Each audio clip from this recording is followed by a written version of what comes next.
వృషభ రాశి వారికి ఈ వారం చాలా అనుకూలంగా ఉంది. గురువు ద్వితీయంలో, అలాగే దశమంలో రాహు సంచారం. ద్వితీయ గురువు ఇటు కుటుంబ పరంగాను, ఇటు వ్యాపార పరంగా కావచ్చు, సంతాన పరంగా కావచ్చు, వివాహపరంగా కావచ్చు, కొన్ని శుభకార్యాలని చేయగలుస్తారు. వ్యాపార అభివృద్ధి బాగుంటుంది. ఉద్యోగంలో మంచి మార్పులు చోటు చేసుకుంటాయి. ఇటు ప్రభుత్వ పరంగా రావాల్సిన బెనిఫిట్స్ ఏవైతే ఉన్నాయో అవి ఈ వారం లభిస్తాయి. కొత్త వ్యాపారం ప్రారంభించాలి అని యోచన చేస్తారు. అలాగే గవర్నమెంట్కి సంబంధించిన ఏవైతే చిక్కులు ఏవైతే ఉన్నాయో అవి ఈ వారం సమస్యపోతాయి.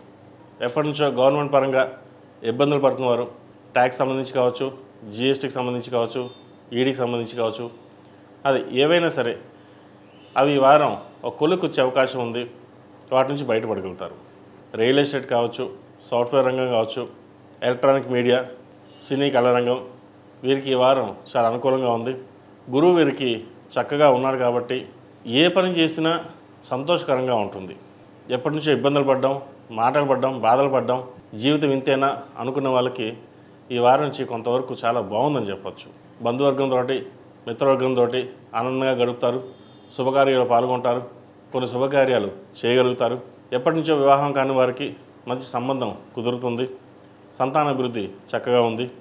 అలాగే వాహనం కొనుగోలు చేసే అవకాశం ఉంది. నూతన గృహం కోసం ప్రయత్నిస్తున్న వారికి కొంత ఇబ్బందికరమైన ఏర్పడుతుంది. అయినా సరే వాటిని అధిగమించుకొని ముందుకు వెళ్ళాలన్న మీ ఆలోచన ఏదైతే ఉందో అది నెరవేరుతుంది. ఈ రాశిలో మించిన విద్యార్థులకు చక్కగా కాలం కలిసి వచ్చే అవకాశం ఉంది.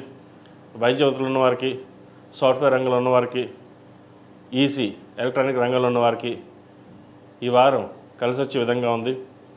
ఎవరైతే ప్రభుత్వ పరంగా ఉద్యోగం కోసం ప్రయత్నిస్తున్న వారికి, ప్రభుత్వ పరంగా రావాల్సిన బెనిఫిట్స్ ఉన్నారో వారికి ఈ వారం వచ్చే అవకాశం గోచరిస్తుంది. ఈ రాశిలో జన్మించిన స్త్రీలకు వృత్తి ఉద్యోగాల పరంగా, వ్యాపార పరంగా చక్కగా ఉంది. గురువు అనుగ్రహం వీరికి పుష్కలంగా ఉంది. గురువు అనుగ్రహంతో ఎన్నో సాధించాలి అనుకుంటారు. ఇటు కుటుంబంలో కూడా మంచి వాతావరణం నెలకొంటుంది. శుభకార్యాలు చేయగలుగుతారు. వివాహం అమ్మాయికి కానీ అబ్బాయి కానీ అయ్యో వివాహం జరగట్లేదే అనుకుంటారు. కానీ అనుకోకుండా మంచి సంబంధం కుదురుతుంది. ఈ రాశిలో జన్మించిన వారికి కలిసి వచ్చే సంఖ్య 5, కలిసి వచ్చే రంగు గోధుమ రంగు. ఏదైనా పని మీద బయటకు వెళ్ళేప్పుడు గురువారం కానీ సోమవారం అడగని వెళ్ళండి. మంచి ఫలితాలు సంప్రాప్తిస్తాయి. ఈ రాశివారు ప్రతిరోజు ప్రతినిత్యం సుబ్రహ్మణ్య స్వామి అష్టకం చదవడం, అలాగే సుబ్రహ్మణ్య పాశుపత కంకణం ధరించడం చెప్పదగిన సూచన.